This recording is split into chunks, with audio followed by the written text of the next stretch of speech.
hak asasi manusia kan? Kalau dari aku sendiri, HAM itu lebih ke arah hak yang dimiliki oleh semua manusia dari sejak lahir, gitu sih. HAM itu adalah asasi manusia yang melekat pada diri manusia pada sejak lahir. HAM itu hak asasi manusia di mana setiap warga negara tuh memiliki hak untuk memilih gitu kebebasan. Menurut aku sih HAM itu adalah hak asasi manusia yang wajib dimiliki oleh setiap orang. Oh, kalau itu ke aku kurang tahu. Kalau pasal mah nggak tahu. Mungkin sekitar pasal 20-an ya. Kalau soal pasal saya tidak tahu, tapi kalau HAM itu tercantum pada Undang-Undang Nomor 39 di tahun 1999. Kayaknya aku lupa. Hak asasi manusia adalah hak suatu individu yang melekat pada saat ia berada di dalam kandungan. Hak asasi manusia sendiri merupakan hak yang harus dihormati, dipenuhi, dan juga dilaksanakan oleh pemerintah.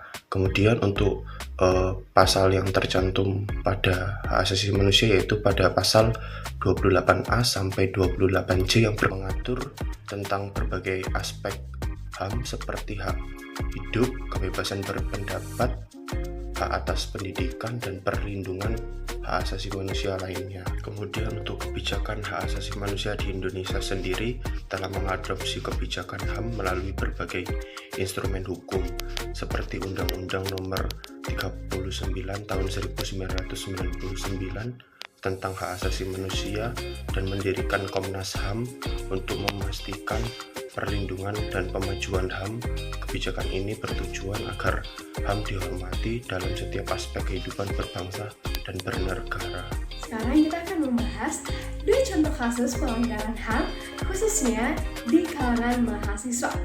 Di tahun 2024 di Universitas Trilogi di Jakarta Selatan telah terjadi dugaan kekerasan dan penghalangan kebebasan berpendapat dan berekspresi terhadap kalangan mahasiswa.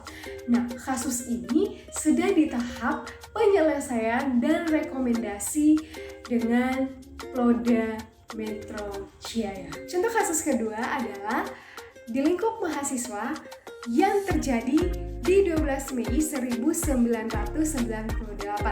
Tragedi ini terjadi ketika aparat keamanan menembak mahasiswa yang sedang berdemonstrasi menuntut Soeharto turun ke jabatan presiden. Akibatnya, 4 mahasiswa Universitas Trisakti meninggal dunia dan puluhan lainnya luka-luka.